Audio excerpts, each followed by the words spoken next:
Tugas sejarah oleh Muhammad 11 kata 1. Nama dan absen kelompok 6. 1. Awalia Febrianti 03. 2.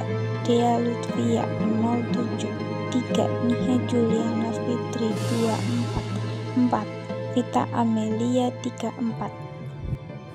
Kronologi kedatangan Jepang. Jepang ditarakan Kalimantan Timur pada tanggal 11 Januari 1942. Jepang mulai menguasai Indonesia setelah Belanda menyerah tanpa syarat pada tanggal 8 Maret 1942. Pendudukan Jepang berakhir setelah Indonesia proklamasikan kemerdekaan pada tanggal 17 Agustus 1945. Periode pendudukan Jepang di Indonesia berlangsung dari 1942 sampai 1945. Konteks Jepang yaitu menginvasi Indonesia yang saat itu merupakan koloni Belanda selama Perang Dunia Kedua setelah mengalahkan pasukan Belanda.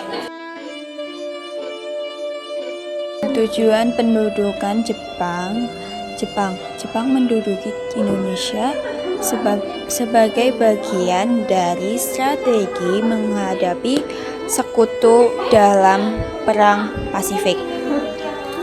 Jepang juga ingin mendapatkan keuntungan dari sumber daya alam Indonesia. Kebijakan Jepang selama pendudukan di Indonesia. Yang pertama adalah melakukan ramusa, yaitu kerja paksa bagi masyarakat Indonesia. Yang kedua adalah melarang penggunaan bahasa Jepang, Belanda, dan menggantinya dengan bahasa Jepang. Yang ketiga adalah melaksanakan kinhoroshi, yaitu penyerahan bahan makanan untuk kepentingan militer Jepang. Yang ketiga adalah melakukan jugunranfu, yaitu memperkerjakan para gadis sebagai wanita penghibur untuk militer Jepang.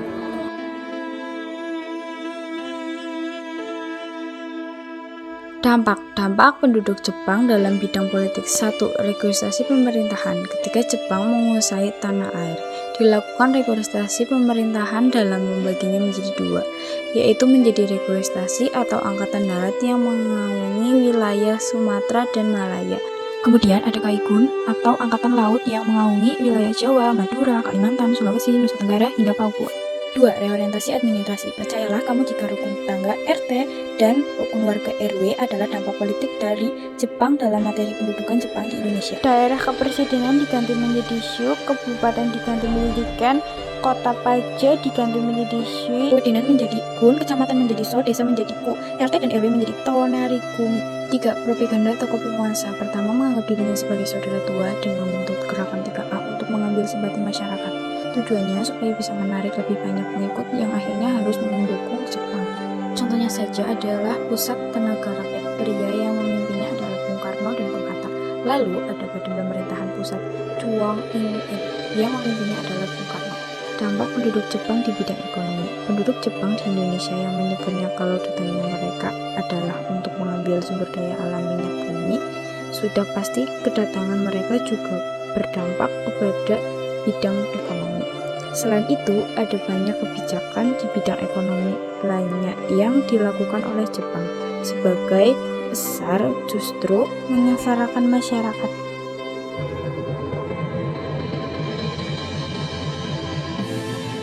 Satu. Asimilasi aset ekonomi. Kebijakan ini membentuk Jepang merampas aset-aset yang ditinggalkan oleh Belanda.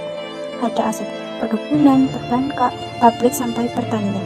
2. Swasembada. Tujuan sebenarnya adalah untuk mengekang masyarakat supaya tidak menjalin hubungan dengan negara lain, sehingga hanya bergantung sepenuhnya pada mereka. 3. Setoran wajib. Setoran wajib dikumpulkan ke lembaga Jawa Honghaki juga Hokyo Kumiai, Koperasi Pertanian. Masyarakat harus menyerahkan 30% pendapatan kepada pemerintah Jepang, lalu sebesar 20% untuk lembaga desa, sementara 40% untuk pribadi dan sisanya dikumpulkan ke koperasi.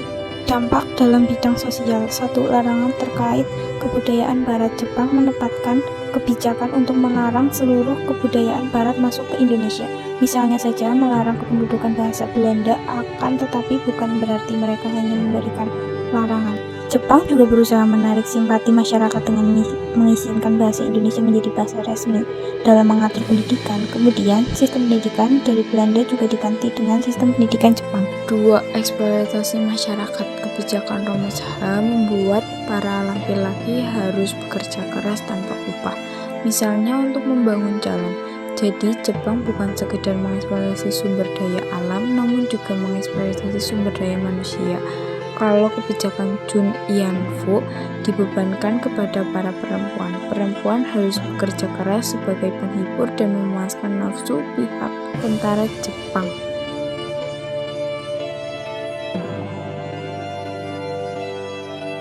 Akhir pendudukan Jepang. Proklamasi kemerdekaan pendudukan Jepang berakhir pada tanggal 15 Agustus 1945 setelah Jepang menyerah kepada sekutu. Indonesia memproklamasikan kemerdekaan pada 17 Agustus 1945 yang dipimpin oleh Soekarno dan Hatta. Pendudukan Jepang di Indonesia merupakan periode yang penuh tantangan dan perubahan yang meninggalkan dampak signifikan dalam sejarah Indonesia dan perjuangan